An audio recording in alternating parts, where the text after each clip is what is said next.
मित्रों नमस्कार। आज हम बात करेंगे शब्द विचार के प्रकरण की। और शब्द विचार में हमने शब्दों के प्रकार पढ़े हैं। उनमें पहला प्रकार था उत्पत्ति के आधार पर शब्द। अब हमने कल वाले वीडियो के अंतर्गत तत्सम और तद्भव शब्दों को विस्तार से पढ़ लिया है। अब हम बात करेंगे तत्सम तद्भव शब्दों के आगे देशज, विदेशज और संकर शब्दों की, उनकी परिभाषाएं और उनके आने वाले उदाहरण। देशज का क्या तात्पर्य है, विदेशज का क्या तात्पर्य है और संकर शब्द का क्या तात्पर्य है। तो चलिए हम शुरू करते हैं देशज शब्द। मित्रों हम बात करते हैं देशज शब्द के बारे में। देशज शब्द क्या है, उनकी क्या परिभाषा। आइए चलते हैं, इसका वर्णन देख लेते हैं। देशज शब्द, अब इसकी परिभाषा देख लेते हैं। देशज है क्या, किससे बना है। तो मित्रों हमें नाम से ही पता चल रहा है देशज शब्द का अर्थ क्या है। देखिए इसके टुकड़े करना पर इसका क्या अर्थ निकलता है। देश धन ज, देश से तात्पर्य हुआ देश में, ज से मतलब हुआ जन्म या जन्मा, यानी वे शब्द जो हमारे देश के अंदर या किसी भी देश के अंतर्गत जन्म लेते हैं, वहीं से प्रकट हुए, वो क्या कहलाए, देशज। देश में जन्मे हुए शब्द। अब मैं बात करता हूं, ज से तात्पर्य होता है जन्म लेना। मित्रों मैं आपको एक उदाहरण देता हूं ज से तात्पर्य। जैसे हमने कई बार पढ़ा है आत्म, आत्मा से उत्पन्न। हमने कई बार पढ़ा है सरोज,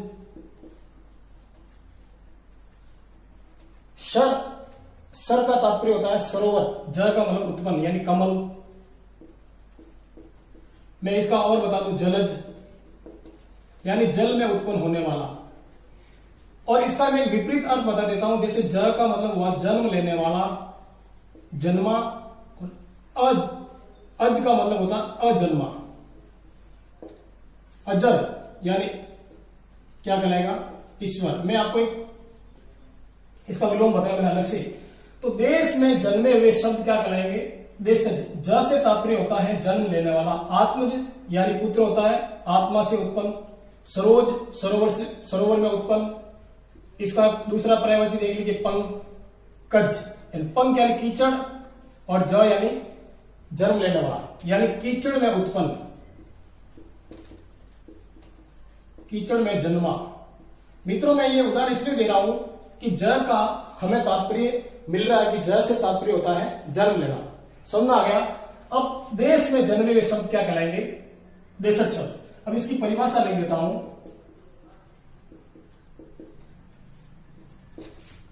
वे शब्द जो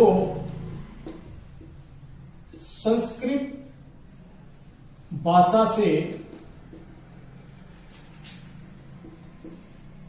नहीं निकलकर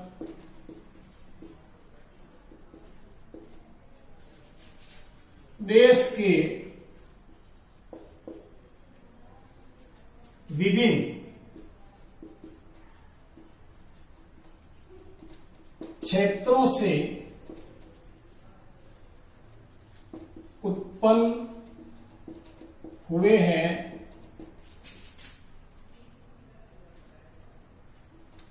देशज शब्द कहलाते हैं।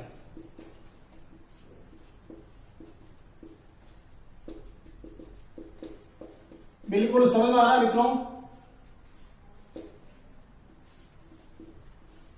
वे शब्द जो संस्कृत भाषा से न निकलकर, संस्कृत सभी भाषाओं की जननी मानी जाती है। अब तद्भव शब्द है वो संस्कृत से निकले, परंतु ये जो देशज शब्द है वो संस्कृत भाषा से नहीं निकलकर देश के विभिन्न क्षेत्रों से, यानी क्षेत्रीय शब्द होते हैं, वो अपनी अपनी भाषा में बोल दिए जाते हैं, और वे शब्द क्या कहलाएंगे, देशज। नाम से पता चल रहा है देश धन ज, देश में उत्पन्न होने वाले शब्द क्या कहलाएंगे, देशज। मित्रों मैं उदाहरण देता हूं, बहुत सारे उदाहरण है, देख लीजिए आप। जैसे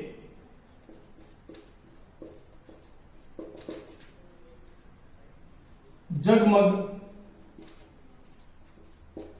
खुसर फुसर,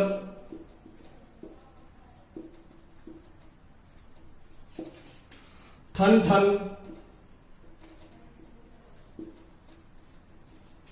काका, बाबा, धक्का, खिड़की,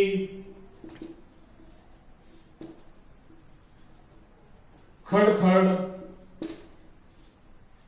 खटखट, लोटा, लुटिया, ठेठ, पगड़ी आदि।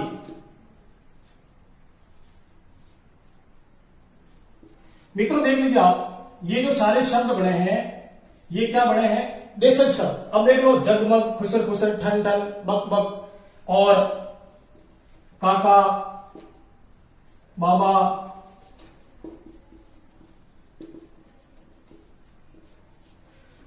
लोटा, लुटिया, पगड़ी, तोंद, ये सारे शब्द हैं जो देशज शब्द है। मित्रों समझ में आ गया होगा ये टॉपिक। देशज से तात्पर्य होता है देश के अन्य क्षेत्रों में उत्पन्न हुए जो अपनी बोलचाल में आगे आकर प्रयोग में आने लगे, वे देशज शब्द कहलाते हैं। देशज में आप देख लीजिए, ठन ठन, टन टन, बक बक, काका, बाबा, धक्का, तोंद, अनेक प्रकार के शब्द आपके सामने रखे। ठेठ, ठेठ शब्द भी ऐसे हिंदी में प्रयोग होता है। जैसे एक अयोध्या सिंह उपाध्याय का एक उपन्यास है, ठेठ हिंदी का ठाठ। तो ठेठ से तात्पर्य होता है अंतिम छोर तक। हम बोलते हैं ना कभी कभी कि मैं ठेठ जाकर आया, ठेठ से तात्पर्य क्या है? अंतिम छोर तक जाकर आया, यानी जहां उसका गंतव्य स्थान था उसे ठेठ कहते हैं। पगड़ी जिसे हम सापा बोलते हैं, ये सारे जो शब्द है, जगमग, खुसर खुसर, ये सारे देशज शब्द है। मित्रों समझ में आ गया होगा। अब हम बात करते हैं आगे अगली कड़ी की, विदेशज शब्द।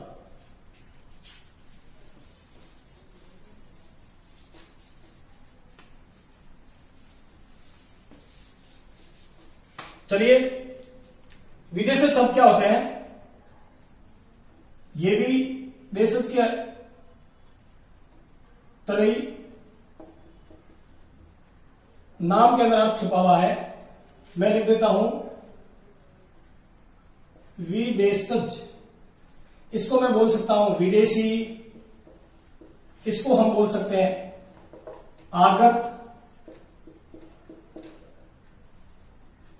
शब्द।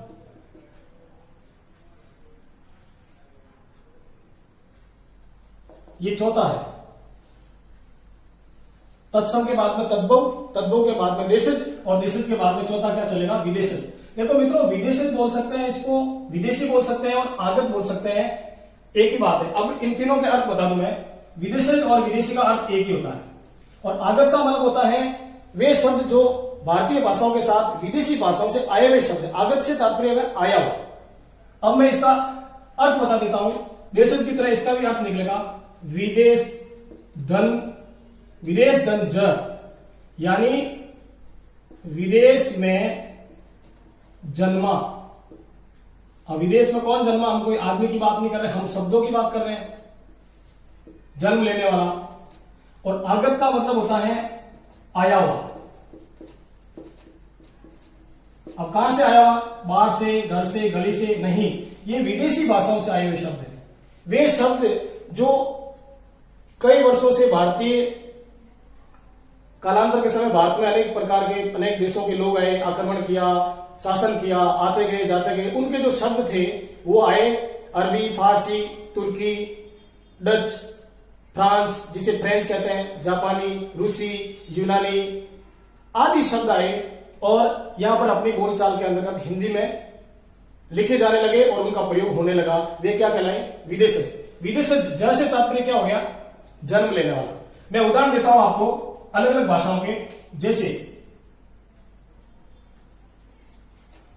परिभाषा लिख देता हूं,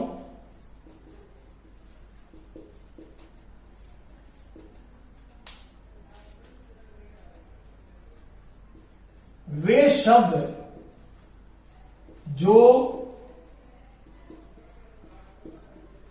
विदेशी भाषाओं से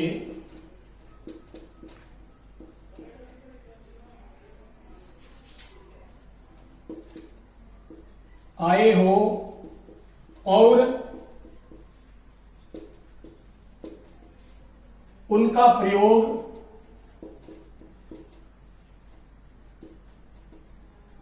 हिंदी भाषा में होने लगा।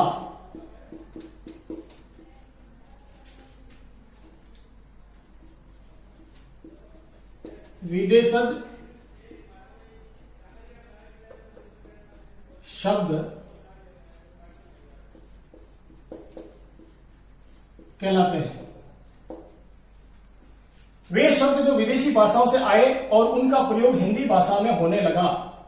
अब हम हिंदी भाषा की बात कर रहे हैं तो ये परिभाषा होगी मित्रों, और इसका अर्थ यही से निकलेगा विदेश में जन्मे हुए शब्द जो हमारे भारतीय भाषा में सम्मिलित हो गए। अब हिंदी की भाषा की बात करें और भारतीय भाषाओं का भी प्रयोग कर सकते हैं, भारतीय भाषाएं। क्लियर हो गया। अब मैं आपको उदाहरण दे रहा हूं, अनेक प्रकार की भाषाएं हैं उनके बारे में। मैं नाम ले लेता हूं अरबी। अरबी भाषा से क्या शब्द आया देख लीजिए मित्रों। अरबी से अजीब,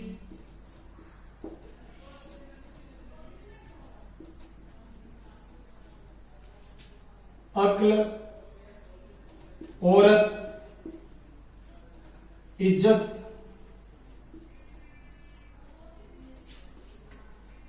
ऐतराज,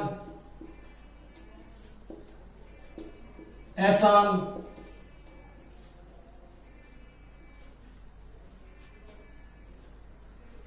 वकील, अदालत, हवालात, सिफारिश,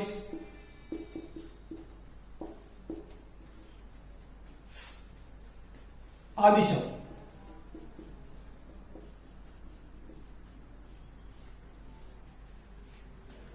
अब देखिए मित्रों, औरत और आदमी भी इसमें चलता है। ये हो गया अरबी भाषा के शब्द है। अजीब, अकल, औरत, यानी अजीब अकल है, औरत की इज्जत करनी चाहिए, उसमें क्या ऐतराज है और हम इज्जत करके क्या एहसान करते हैं।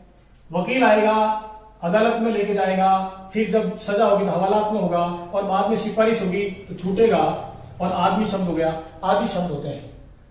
ये हो गए शब्द, अनेक प्रकार के इंपॉर्टेंट शब्द मैंने आपको बता दिए मित्रों। अब मैं बात करता हूं फारसी शब्दों की। देखिए मित्रों, फारसी भाषा के शब्द क्या है।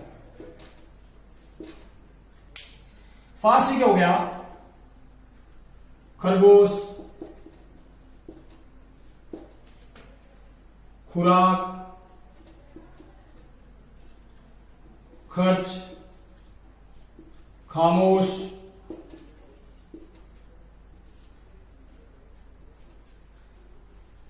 कमर, कमीना, कबूतर, चाकू, चापलूस, चिराग,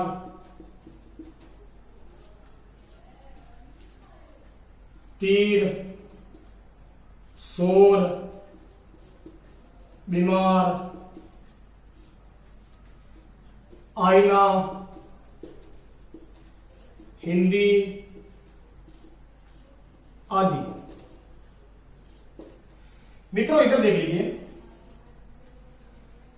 अब मैं आपको थोड़ा इसका ट्रिक बता रहा हूं। खरगोश की खुराक के लिए खर्च करना पड़ेगा। शब्दों को बता रहा हूं, देखिए कैसे याद करते हैं। खरगोश की खुराक के लिए खर्च करना पड़ेगा, हम खामोश थोड़ी बैठेंगे।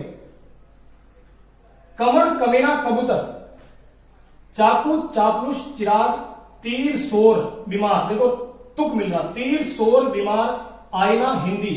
मित्रों याद रखना, सबसे महत्वपूर्ण शब्द है हिंदी।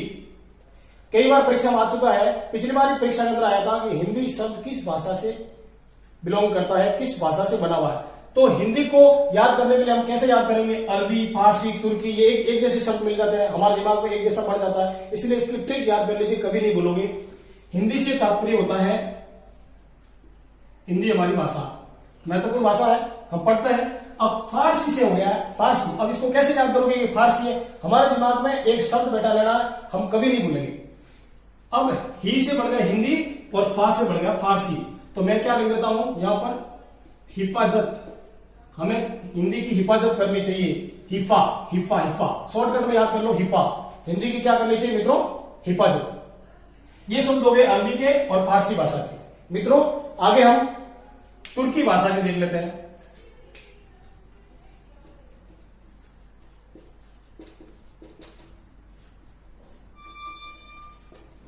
तुर्की भाषा के बहुत सारे शब्द आते हैं, देख लीजिए। कुल्ली,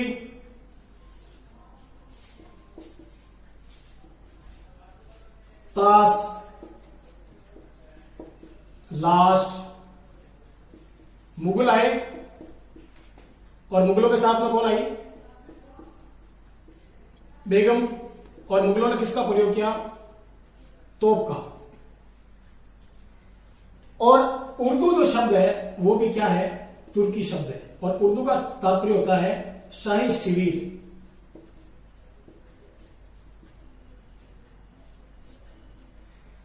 मित्रों मैं बात करता हूं, ये आपके सामने पड़े हैं सारे शब्द कि तुर्की भाषा में देखो उर्दू शब्द आया, और उर्दू का तात्पर्य होता है तुर्की। जो लोग भारत में आए थे तुर्क, और तुर्कों ने यहां पर शासन किया और वो अपने शब्दों को यहां पर लाने लगे। और ये उर्दू शब्द का प्रयोग किस भाषा से हुआ, तुर्की भाषा से। और इसका अर्थ होता है शाही शिविर, शाही खेमा बोलते हैं इसको, या तंबू तान के जहां भी रहते थे, इसे इस शब्द में प्रयोग हुआ। अब मैं बात करता हूं, देखो कुल्ली, जब खाली समय होता तो ताश खेलते हैं। और कुल्ली कभी कभी प्लेटफॉर्म पे कहीं लाश पेटी मिलती, लाश भी देख लेते हैं। अब ये 3 ट्रिक होगी, कुल्ली खेलते ताश और प्लेटफॉर्म में मिलती है उनको लाश। मुगल आए और साथ में कौन आई, बेगम। और वो किसका आविष्कार करके चले गए, तोप का आविष्कार। लगभग वहीं से माना जाता, तोप खाना। तो 3 और 6 शब्द हो गए। उर्दू ये तुर्की भाषा का शब्द हो गए। देखो मित्रों ऐसे शब्दों को हम रट्टा कैसे मारेंगे, उनको ट्रिक के अनुसार याद करेंगे तभी याद होगा। अब हिंदी शब्द है, कई बार परीक्षा में अरबी फारसी तुर्की आ जाता है और हम कंफ्यूज हो जाते हैं, उर्दू है, अरबी है, फारसी है या तुर्की का। तो ही से हिंदी और फा से फारसी। हिंदी की क्या करो, हिफाजत करो। ये ट्रिक है, आप इसको पढ़िए, वीडियो को अंत तक देखोगे तो बहुत सारे महत्वपूर्ण टॉपिक मिलेंगे, जिससे हमारा ये टॉपिक क्लियर होता जाएगा। और ये शब्द ऐसे ट्रिकों से समझाए जा रहे हैं जो हम कई समय तक विस्मृत नहीं कर पाएंगे, हमें याद रहेगा। तो कुल्ली खेलते ताश खाली समय में, और फिर प्लेटफॉर्म पे क्या मिली उनको, कटी हुई लाश। ये यहाँ पर 3 जोड़ा बन गया। मुगल आए, साथ में बेगम आई, और उन्होंने किसका निर्माण किया, तोपों का।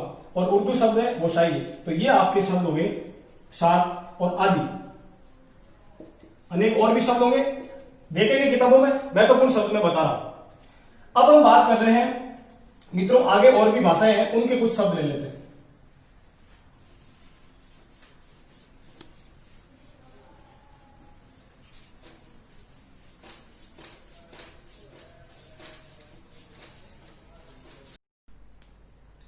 अब हम बात कर रहे हैं अंग्रेजी भाषा के शब्द, जो वे भी विदेशी है। अंग्रेजी भाषा,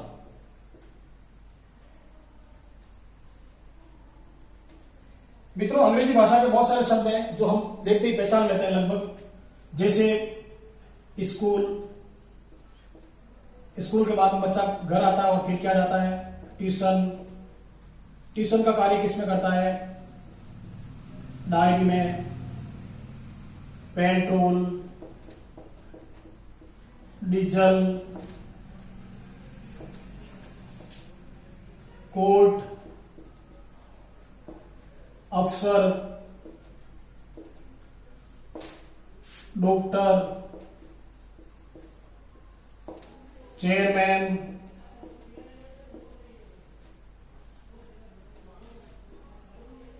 थर्मामीटर,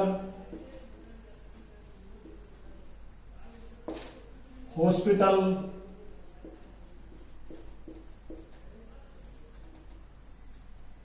आदि। देखिए मित्रों, ट्रिक बना के याद कर सकते हैं इसको सोच के। स्कूल बच्चे जाते हैं, वापस ट्यूशन, घर आकर ट्यूशन जाते हैं और डायरी उसका कार्य करते हैं। पेट्रोल डीजल का जोड़ा बन गया। कोर्ट और अफसर ताल्लुक होता है दोनों से।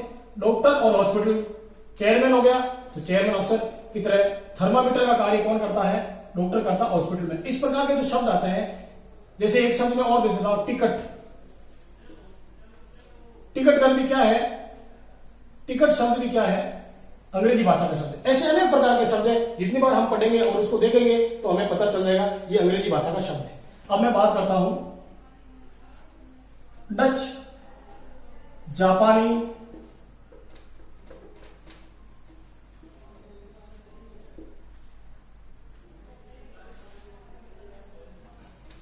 चीनी, पुर्तगाली,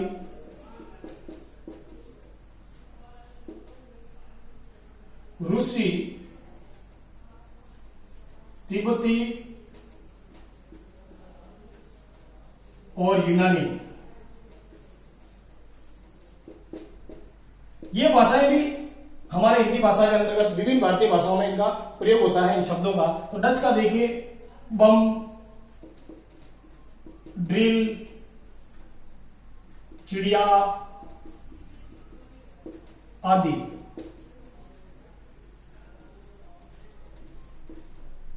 जापानी का एक शब्द बहुत इंपॉर्टेंट चलता है, वह है रिक्शा आदि। चीनी में चलता है चाय, लीची। जो चाय पीते हैं, ये वेरी वेरी इंपॉर्टेंट वर्ड है, ये चीनी के अंदर चलता है, चीनी भाषा के अंदर चाय, लीची। अब पुर्तगाली जो शब्द है ये हमारे सामने अचार, संतरा, पपीता, परात, कमीज, तौलिया, नीलाम, आलपिन,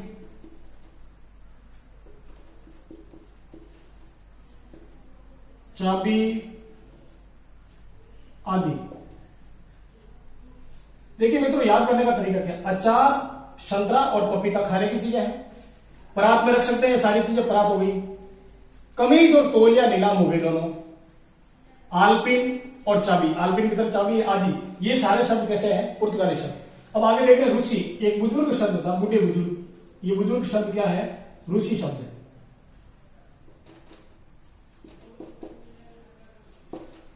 तिब्बती शब्द क्या हो गया, डांडी, तिब्बती शब्द है। थुलमा खाने का पदार्थ है आदि। एक लासा की ओर पाठ पढ़ते हैं। लासा तिब्बत की राजधानी है। जब उस राहुल सागरताल के पाठ को हम अध्ययन करते हैं, पढ़ते हैं, तो उसमें ये सारे शब्द आ जाते हैं, ये तिब्बती शब्द है। अब यूनानी शब्द क्या देखिए मित्रों, अ से बढ़ेगा ए, एटम, एटलस, अकेडमी, ये सारे शब्द जो क्या है, यूनानी शब्द है। मित्रों मैं एक और उदाहरण देना चाहता हूं आपके सामने, नुक्ता चिन्ह। मैंने आपको बताया था चिन्ह नहीं होता, चिन्ह होता है। ची हा के नीचे अलंत चिन्ह, ये सही होता है। अब नुक्ता किस किस के, नुक्ता 5 वर्णों के नीचे नुक्ता लगेगा। नुक्ता का तात्पर्य होता है बिंदु। नुक्ता का तात्पर्य क्या होता है, बिंदु। क, ख, ग, ज और फ। याद रखना मित्रों, अरबी फारसी के अंदर प्रयुक्त होने वाले ये जो वर्ण है, इनके नीचे नुक्ता लगेगा, इस प्रकार से बिंदु लगेगा। ये कितने वर्ण है, 5, क, ख, ग, ज, फ। मित्रों याद रखना, नुक्ता वाले कौन से हैं, क, ख, ग, ज, फ। ये अरबी फारसी के हैं और इनके नीचे जो बिंदु लग रहा है वो क्या कहलाएगा, नुक्ता। तो मित्रों हमारा हो गया देशज और विदेशज, सब भाषाओं का पढ़ लिया, और इसके उदाहरण जितना हो सके पढ़ने हैं और एक ट्रिक के अनुसार दिमाग लगाकर पढ़ने हैं। अब हम बात कर रहे हैं आगे संकर शब्दों की, जो महत्वपूर्ण एक शब्द है उनके बारे में समझना।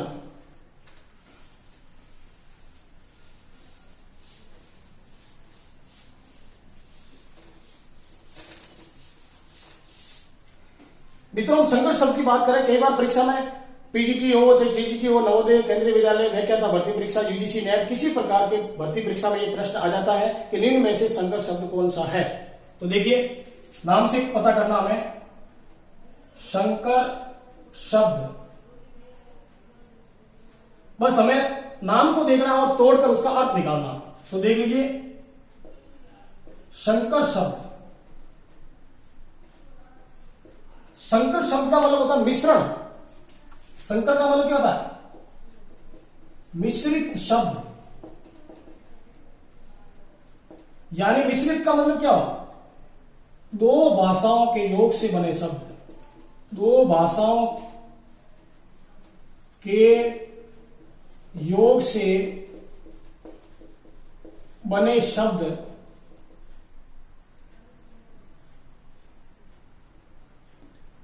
संकर शब्द कहलाते हैं।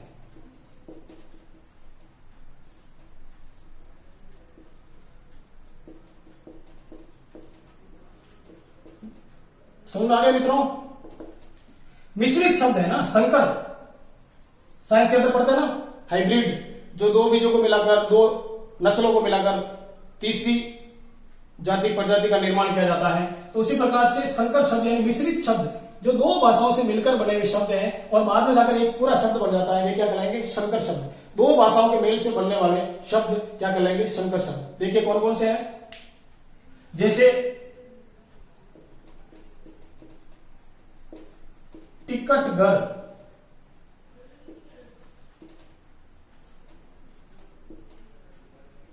अब मित्रों मैं इसकी बात करता हूं। ये शब्द क्या हो गया? टिकट घर। कई बार परीक्षा में आ चुका ये शब्द। टिकट किस भाषा का है? अंग्रेजी। और घर किस भाषा का है? हिंदी। एक शब्द पूरा हुआ। दूसरा मैं शब्द दे रहा हूं आपके सामने, एम प्लस दा प्लस बाद। ये क्या बन गया? अहमदाबाद। एम किस भाषा का हो गया? एम का मतलब होता मैं, परंतु इसको निकालेंगे तो ये कौन सी भाषा हो गई? संस्कृत प्लस अंग्रेजी प्लस हिंदी। तो एक या एक से अधिक भाषाओं का मिश्रण हो सकता है। दो है तो दो से अधिक भी हो सकती है। तो एक वर्ड ये हो गया। अब हम बात करते हैं उड़न प्लस तस्तरी। उड़न तस्तरी ये हो गया हिंदी, और तस्तरी किसका हो गया? फारसी भाषा का शब्द है। और इसका पूरा रूप क्या बन जाएगा? उड़न तस्तरी।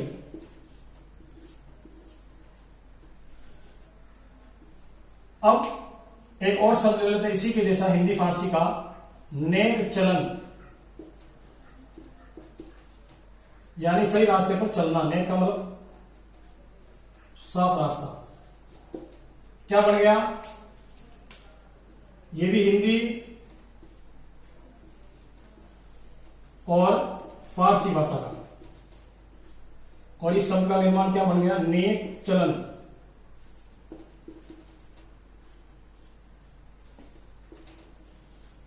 अगला मैं वर्ड बता देता हूं मित्रों, एक वर्षगांठ, या फिर इसको तोड़ के लिख देते हैं वर्षगांठ। ये वर्ष और ये गांठ। मित्रों हमारे सामने शब्द हो गया, वर्ष हो गया संस्कृत भाषा का, और जो गांठ हो गया वो किस भाषा का? हिंदी भाषा का। दो भाषाओं का मेल हो गया, और ये क्या कहलाया? वर्षगांठ। ये शुद्ध शब्द होता है वर्षगांठ। और आजकल लोग मैरिज एनिवर्सरी या लिखते हैं शादी की सालगिरह, तो ये वर्षगांठ होगा। तो इस प्रकार के दो भाषाओं के जो शब्द बनते हैं वे मित्रों क्या कहलाएंगे? संकर शब्द कहलाएंगे। टिकट घर, अहमदाबाद, उड़न तस्तरी, नेक चलन, वर्षगांठ आदि। इस प्रकार से हमारे उत्पत्ति के आधार पर हमने पढ़ लिए 5 तत्सम, तद्भव, देशज, विदेशज, 4 और 5 हो गया संकर शब्द। मित्रों वीडियो में आपको ध्यान देने की जरूरत है। वीडियो को अंत तक देखें, अच्छा लगे पूरा देखना, दिमाग में सेट करना, और अगले वाले वीडियो में हम पढ़ेंगे व्युत्पत्ति के आधार पर रूढ़ शब्द, यौगिक शब्द, योग रूढ़ शब्द। वीडियो को लाइक करें, कमेंट करें, सब्सक्राइब करें और शेयर करें। धन्यवाद।